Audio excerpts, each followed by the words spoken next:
The difference between cartridge pleats and the other normal pleats is that cartridge pleats are fuller and voluminous. They are kind of folds of fabrics that are gathered together to form a beautiful decorative structure. It is really voluminous. They are seen in skirts and even the historical garments like the Victorian corset dresses and the Tudor dresses. And guys, today I'm just going to be showing you how to form cartridge pleats. So suppose this is your fabric. With mine, I'm putting in mind that I'm not going to be adding a waistband. You can add a waistband, and also you can add your cartridge pleated skirt onto a bodice block. But in mine, what I'm going to consider is that I need the top edge, kind of the waistline, to be really finished well. So I've gone ahead to fold a part of this fabric, and that fold is where I'm going to be forming my cartridge pleats, or that is where I'm going to be passing the threads. So guys, one thing that you can do, this is optional, you can go on and mark half an inch from one end to the other along the top edge, as you're seeing me here. But also, if you don't want to do these markings, you can also go ahead and you just eyeball what you're going to do.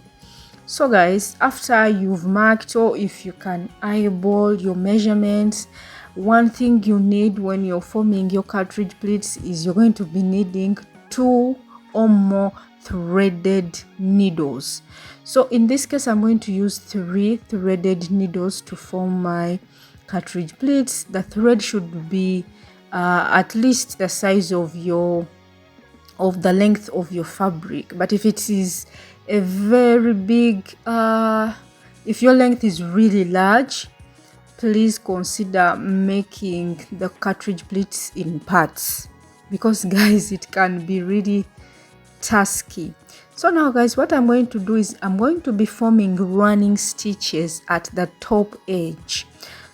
Anyways, the first one is going to be close to the edge at the beginning here, which we are naming our waistline. So you just move away from the top edge by like a 1/4 inch, and then you start forming running stitches. If you don't know what running stitches are, you just go, there are these stitches where you go under and you come back upwards, just like a straight stitch, but it's a running stitch. You don't do it with your sewing machine, you do it with your hands, just as you're seeing me do. The kind of stitch that is going to help us form the gathered cartridge pleats.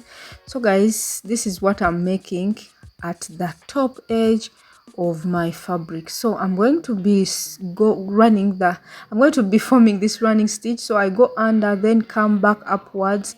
You go under with your needle, then you come upwards. So you just go on forming a running stitch, simply as you see, from one end to the other. So this is what I'm going to be doing, and I'm going to repeat the same for the second needle and also even for the third needle. So let us first finish this first needle so that we see what we come up with. So just a straight running stitch. These stitches are supposed to be parallel so that your cartridge pleats come out neatly and well forming. So after that first stitch, guys, make sure at where you started from, you've made a beautiful knot so that your thread won't be popping out. And also at the edge, first leave the needle inside your fabric or in your fabric until you finish all the other running stitches. So I'm going to do the second running stitch, and also I'll do the third. So for the second stitch, I'm going to just move away from the first running stitch that we've made by 1/2 inch, and form the second one, and also move away from the second one by 1/2 inch downwards, and form the third one. And guys, this is what I've done here, as you see. So to form our pleats, I'm going to be pulling my threads like this. As I pull also on the fabric, and the pleats will just be forming. So they are kind of like folds of fabric, evenly folded fabric. Are you seeing? So your measurements should be on point also, so that something beautiful comes out also, even depending on the fabric that you are using. In this case, I used this satin fabric, and where my measurements were not evenly, you see that I'm correcting them. The pleats were not forming so well. So we always see such pleats in checkered fabrics. You can see this on sleeves, skirts of different cotton fabrics. So also even that fabric can help you form your beautiful cartridge pleats. So here, are you seeing in the middle there? I think my measurements were not evenly pressed, or like I didn't I think they were not equally measured. So you see that somewhere they were not forming so properly, but you can go ahead and do some adjustments to make sure that your pleats come out beautifully. And also on either ends, make sure that your threads are not popping out. Make sure that you tie them neatly, and like you tuck them down so that they won't be unraveling. So those are some of the things you have to keep in mind. So I'm tying mine on either sides so that they won't be like popping out. You can go ahead and use and you do some hand stitching, and you tuck down your threads properly, and also use some good threads that won't be popping out later on in your skirt or wherever, or on your garment or on your fabric.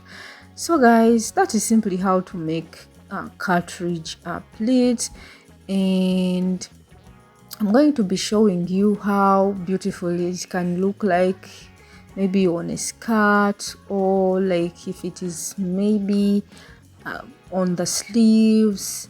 Like these are really decorative pleats.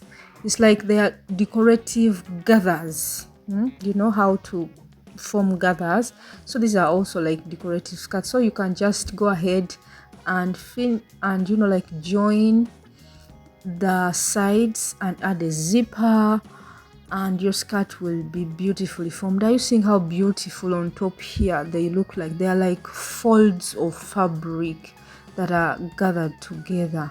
Are you seeing?